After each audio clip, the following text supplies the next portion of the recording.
Bismillahirrahmanirrahim. Assalamualaikum warahmatullahi wabarakatuh. Bapak Ibu calon guru penggerak, hari ini saya akan menyampaikan tentang koneksi antar materi. Koneksi antar materi pada hari ini berkenaan dengan modul 3.1 tentang pengambilan keputusan sebagai pemimpin pembelajaran. Perkenalkan, saya Zulkarminiati, calon guru penggerak Angkatan 1 dari Kota Pekanbaru.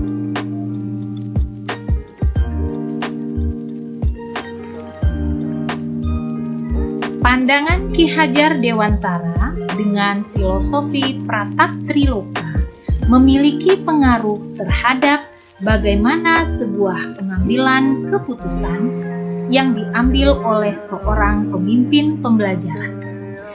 Kita tahu bahwa filosofi Pratap Triloka Ki Hajar Dewantara dan pengambilan keputusan bahwa pemikiran Ki Hajar Dewantara tentang ing ngarso sungtulodo, ing madyo mangunkarso, tut wuri handayani.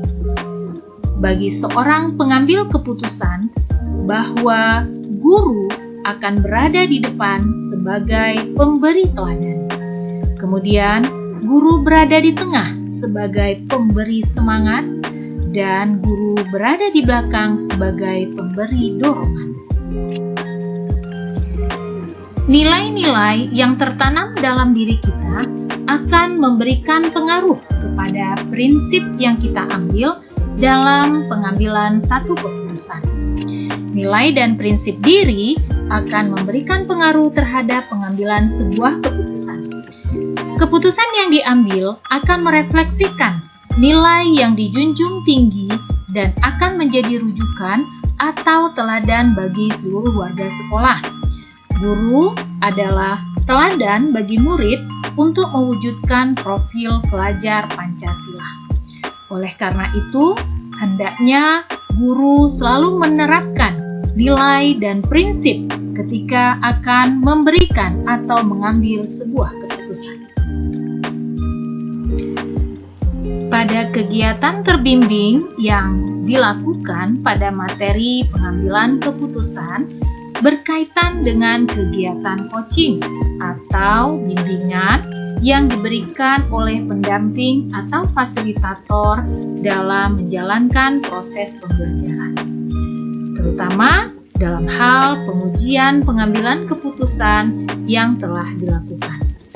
Pada sesi pendampingan dengan pendamping, teknik coaching dalam pengambilan keputusan akan sangat berarti. Pada kegiatan pendampingan atau coaching yang dilakukan oleh pendamping sangat membantu guru dalam menerapkan teknik coaching kepada coachee. Hal ini tentunya sangat membantu coach dalam pengambilan keputusan sebagai pemimpin pembelajaran. Pada kegiatan coaching, guru sebagai coach bagi dirinya dapat mengajukan beberapa pertanyaan untuk memprediksi hasil dan melihat berbagai opsi, sehingga dapat menghasilkan keputusan yang terbaik. Untuk pembahasan studi kasus yang fokus pada masalah moral atau etika, kembali kepada nilai yang dianut oleh seorang pendidik. Pada bahasan ini, kita tahu bahwa rujukan moral adalah situasi yang terjadi di mana seseorang memilih antara benar atau salah. Sedangkan dilema etika yaitu situasi yang terjadi seseorang memilih dua pilihan, di mana pilihan itu kedua-duanya benar, namun bertentangan. Dengan demikian, dilema etika akan berhubungan dengan orang lain, di mana keputusannya akan diberikan untuk orang lain.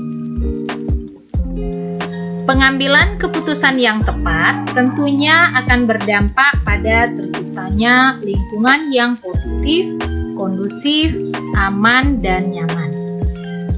pada saat kita melakukan pengambilan keputusan, maka hendaklah melakukan beberapa hal. Yang pertama yaitu kita melihat tentang paradigma etikanya. Pada paradigma etika, ada 4 hal. Yang pertama, individu versus masyarakat. Kemudian yang kedua, rasa keadilan versus rasa kasihan. Yang ketiga, kebenaran versus kesetiaan. Dan yang keempat, jangka pendek versus jangka panjang. Selanjutnya, ketika melakukan pengambilan keputusan, kita juga harus melihat prinsip resolusi. Dalam hal ini ada 3 prinsip resolusi. Yang pertama, berpikir berbasis hasil akhir. Kemudian yang kedua, berpikir berbasis peraturan. Dan yang ketiga, berpikir berbasis rasa peduli.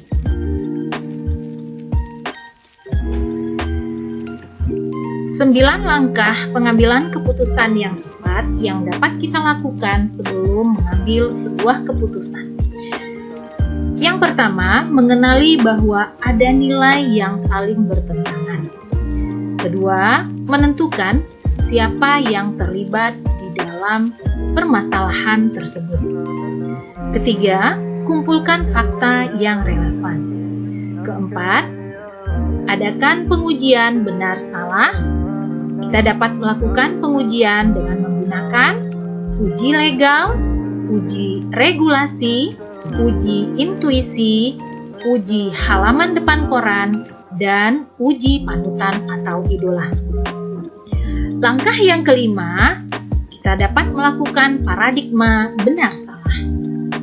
Kemudian langkah keenam, melakukan prinsip resolusi. Yang ketujuh, melakukan investigasi opsi trilema, di mana dalam hal ini kita akan melihat apakah ada ide yang baru yang dapat kita lakukan berkaitan dengan penyelesaian masalah. Kemudian yang kedelapan, buatlah keputusan. 9, lihat lagi keputusan dan refleksikan. Inilah 9 langkah pengambilan keputusan agar keputusan yang kita lakukan adalah sebuah keputusan yang tepat dan bijak. Sekolah sebagai sebuah institusi moral yang dirancang untuk mengajarkan norma-norma sosial, di mana para pemimpin di sekolah akan menghadapi situasi pengambilan keputusan yang banyak mengandung dilema secara etika, dan tidak tertutup kemungkinan juga para pemimpin kebijakan juga akan menghadapi konflik antara nilai kebajikan universal yang sama-sama benar. Ada beberapa kesulitan yang dihadapi dalam pengambilan keputusan yang berkaitan dengan etika.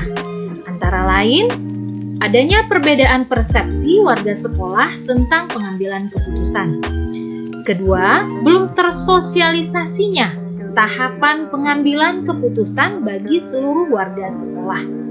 Yang ketiga, belum adanya kesepakatan bersama terkait langkah dalam pengambilan keputusan. Dalam hal-hal tertentu, keputusan akan berdasarkan pertimbangan pemangku kepentingan.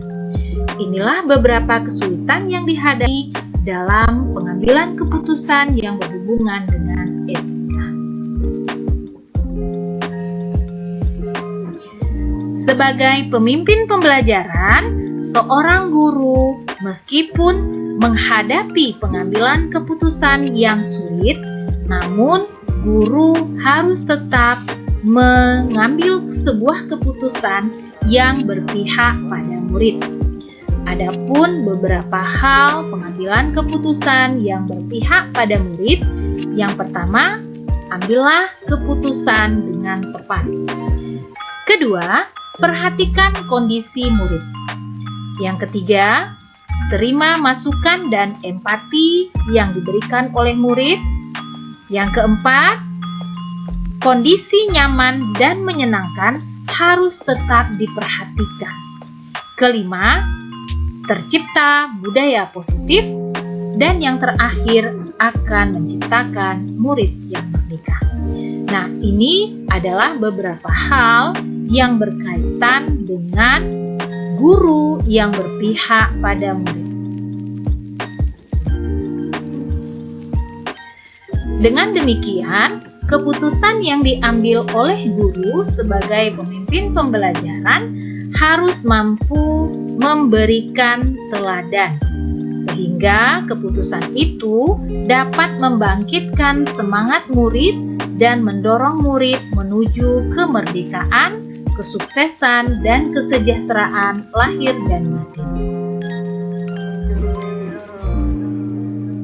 Dalam pengambilan keputusan, guru sebagai seorang pemimpin pembelajaran hendaklah memperhatikan keputusan apa yang akan diberikan. Hal ini karena setiap keputusan yang diberikan oleh guru akan memberikan pengaruh terhadap kehidupan atau masa depan muridnya. Oleh karena itu, beberapa hal yang harus diperhatikan guru sebagai pemimpin pembelajaran dalam mengambil sebuah keputusan. Yang pertama, keputusan itu hendaknya memberikan dampak positif bagi ekosistemnya.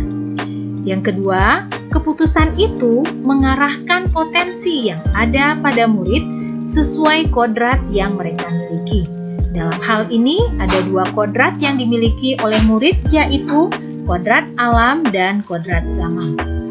Yang ketiga, bahwa keputusan yang diambil hendaklah keputusan efektif dan terbaik bagi diri dan orang lain.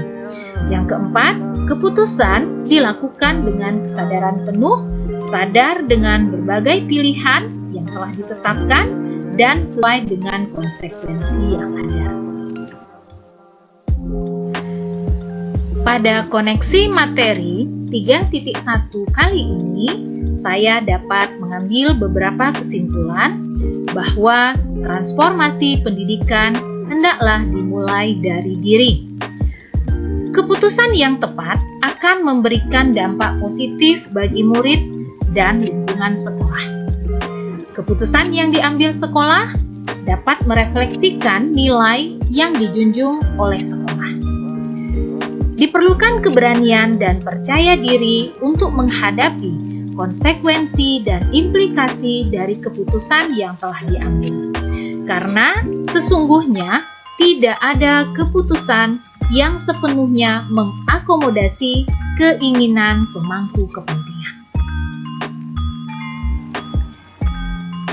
Terima kasih, jazakumullahu khairan katsir atas perhatian Bapak Ibu guru calon guru penggerak.